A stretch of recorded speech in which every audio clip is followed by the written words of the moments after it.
Coach Gautam गंभीर यशस्वी जायसवाल के future के साथ में जो है यहाँ पे बहुत बड़ा रिस्क ले रहे हैं, क्योंकि जिस तरीके की यहाँ पे यशस्वी जायसवाल के साथ में सलूक की गई है इंडियन क्रिकेट टीम के अंदर, ऐसा लग रहा है कि यशस्वी जायसवाल जो है वो एक बलि का बकरा बन गया। और ये मैं इसलिए कह रहा हूँ क्योंकि यहाँ पे बॉर्डर गावस्कर ट्रॉफी में सबसे हाईएस्ट स्कोरर रन जो इंडिया की तरफ से कोई प्लेयर था उसका नाम था यशस्वी जायसवाल। लेकिन फिर बॉर्डर गावस्कर ट्रॉफी खत्म होने के बाद इंग्लैंड वाली T20 सीरीज जब अनाउंस होती है ना, तो वहां पे यशस्वी जायसवाल का जो है नाम ही नहीं होते। कहा जाता है कि यशस्वी जायसवाल को जो है वो आपको चैंपियन ट्रॉफी के लिए जो है रखा गया, मतलब यशस्वी जायसवाल जो है वो चैंपियन ट्रॉफी में जो है खेलते हुए नजर आएंगे। इसी को लेके आकाश चोपड़ा जो है उन्होंने रिएक्ट कहा कि अगर आप यशस्वी जायसवाल को यहाँ पे चैंपियन ट्रॉफी के लिए तैयार कर रहे हो, ठीक है, आपने चैंपियन ट्रॉफी के लिए जो है रखा है, तो उनको आप पहले तो यहाँ पे ओडीआई खिलवाओगे ना। क्योंकि अगर आप किसी प्लेयर को डायरेक्ट टेस्ट फॉर्मेट से ओडीआई में खिलवाना चाहते हो तो उससे पहले प्रैक्टिस चाहिए होती है। लेकिन आपने तो यशस्वी जायसवाल को T20 फॉर्मेट में तो बैठा ही दिया, क्योंकि आपको अभिषेक शर्मा को चांसेस देने थे। अच्छा, उसके अलावा फिर आप यहाँ पे ये भी गारंटी नहीं दे रहे हो कि यशस्वी जायसवाल जो है उनको आप इंग्लैंड की ओडीआई वाली सीरीज में चांसेस दोगे, क्योंकि वहां पे आपके लिए गिल है, मतलब शुभमन गिल जो है वो आपको वहां पे रोहित शर्मा के साथ ओपन करते हुए दिखेगा। तो क्या ऐसा समझ ले कि यशस्वी जायसवाल का यहाँ पे पत्ता कट चुका है, या फिर वो बलि का बकरा बन चुका है, क्योंकि सिर्फ टेस्ट फॉर्मेट में आप उसको बैटिंग करवा के एंड बाकी फॉर्मेट में उसको डेब्यू ही नहीं करवा रहे हो, या फिर वो जिस फॉर्मेट में था उसको वहां से भी निकाल रहे हो, तो कहीं ना कहीं ये जो एक क्वेश्चन जो है वो रेस करती है इंडियन क्रिकेट टीम मैनेजमेंट के ऊपर कि जो प्लेयर आपके लिए रन बना रहे, क्या आपके लिए वो मायने नहीं रखते।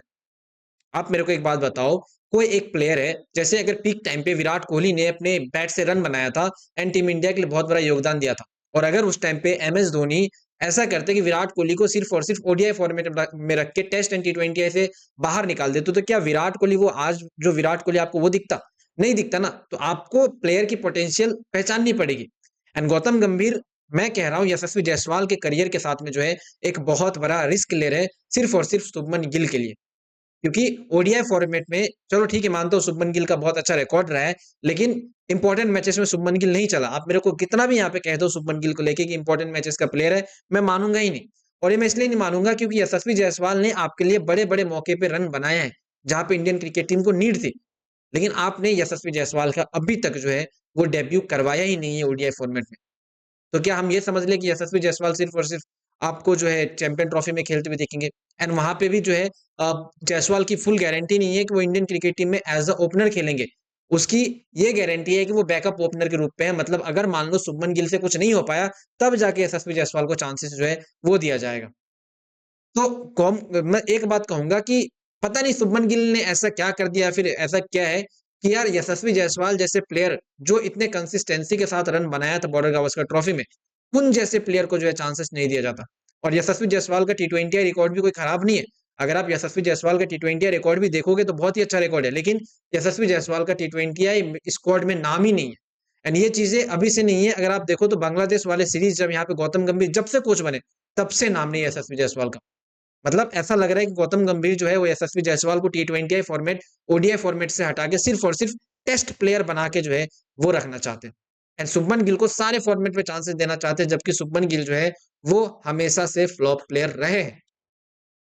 एंड ये चीज पता नहीं कोई एड्रेस करे ना करे, लेकिन मुझे लगा कि मेरे को इस पे बात करना चाहिए। हालांकि आकाश चोपड़ा ने भी जो है इसके ऊपर रिएक्शन दिया था, मैं आपको दिखाता हूँ आकाश चोपड़ा ने क्या रिएक्शन दिया था। आकाश चोपड़ा का जो है वो क्या कहना था। आकाश चोपड़ा भी यही चीज जो है फील कर रहे हैं कि आप किसी प्लेयर को जो है वो बैठा के नहीं रख सकते हो। आकाश चोपड़ा का सीधा सीधा यहाँ पे कहना यह है कि यशस्वी का नॉन सिलेक्शन T20 सीरीज में ये थोड़ा प्रीप्लेक्सिंग है, मतलब ये विश्वास ही नहीं हो रहा है कि यार यशस्वी जायसवाल जैसे प्लेयर जो है वो आपको यहाँ पे T20 में जो है सिलेक्ट नहीं हो पाया, जबकि इतने अच्छे उनके रिकॉर्ड्स है पास्ट में। उसके अलावा कहा कि he will be in the ODI squad, मतलब ओडीआई स्क्वाड में होगा, लेकिन वहां पे इंग्लैंड के सीरीज में नहीं खेल पाएगा क्योंकि वहां पे गिल है। एंड आप डायरेक्ट यहाँ पे उसको चैंपियन ट्रॉफी में रखोगे, तो क्या उससे पहले आप उनको ये 45 दिन के गैप में यहाँ पे प्रैक्टिस नहीं करवाना चाहोगे? कहीं ना कहीं आकाश चोपड़ा भी जो इस चीज को लेके कंसर्न है, और ये एक बहुत बड़ा सवाल जो है ना वो इंडियन क्रिकेट टीम के ऊपर खड़ा होता है कि यार क्या जायसवाल का ओडीआई एंड T20 वाला करियर गौतम गंभीर खत्म कर देंगे, या फिर सिर्फ और सिर्फ जायसवाल को वो टेस्ट प्लेयर के रूप में जो है वो बनाया जाएगा? ये बहुत बड़ा सवाल है जिसको एड्रेस करना यहाँ पे बहुत ज्यादा जरूरी है। एंड इसको लेके मैं चाहता हूँ आप लोग बताओ नीचे कमेंट में कि आपके हिसाब से क्या लग रहा है? क्या जायसवाल को यहाँ पे चांसेस देना चाहिए या नहीं देना चाहिए? कमेंट सेक्शन में ज़रूर बताना, मैं जॉइन ले जाना चाहूँगा।